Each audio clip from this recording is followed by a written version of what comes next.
বিশ্বজুড়ে যখন অর্থনৈতিক অনিশ্চয়তা বাড়ছে তখন উন্নত দেশগুলো স্বর্ণের মজুত বাড়ানোর প্রতিযোগিতায় নেমেছে। সেই দৌড়ে আরও এক ধাপ এগিয়ে গেল চীন। দেশটিতে পাওয়া গেছে 1000 টনেরও বেশি স্বর্ণের বিশাল খনি, যা গত 7 দশকের মধ্যে তাদের সবচেয়ে বড় একক স্বর্ণ মজুত।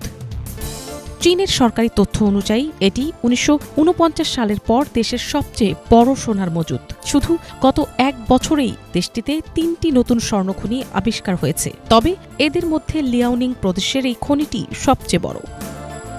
14 নভেম্বর বার্তা সংস্থা আনাদোলুর এক প্রতিবেদনে জানানো হয়েছে, উত্তর পূর্ব লিয়াওনিং প্রদেশের দাদঙ্গ খনিতে 1444.49 টন সোনার মজুত নিশ্চিত করেছে চীনের ভূতাত্ত্বিক জরিপ কর্তৃপক্ষ। এ পরিমাণ স্বর্ণের আর্থিক মূল্য বৈশ্বিক বাজারে অসংখ্য দেশের বার্ষিক জিডিপিকেও ছাপিয়ে যেতে পারে।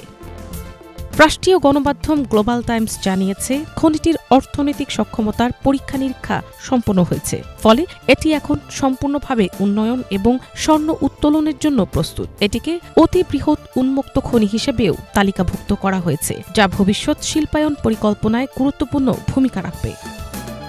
দেশটির ভূতাত্ত্বিক গবেষকরা বলছেন, সমুদ্রপৃষ্ঠ থেকে 720 মিটার উচ্চতার এলাকা জুড়ে রয়েছে প্রায় 2.586 বিলিয়ন টন আকরিক, যেখানে প্রতি টনে গড়ে 0.56 গ্রাম স্বর্ণ পাওয়া যাবে। মাত্র 15 মাসের দ্রুত অনুসন্ধানেই এই খনিটি শনাক্ত করতে সক্ষম হয়েছে চীন, যাকে ভবিষ্যতের উচ্চমানের খনিজ অনুসন্ধানের মডেল অপারেশন হিসেবে বর্ণনা করা হচ্ছে।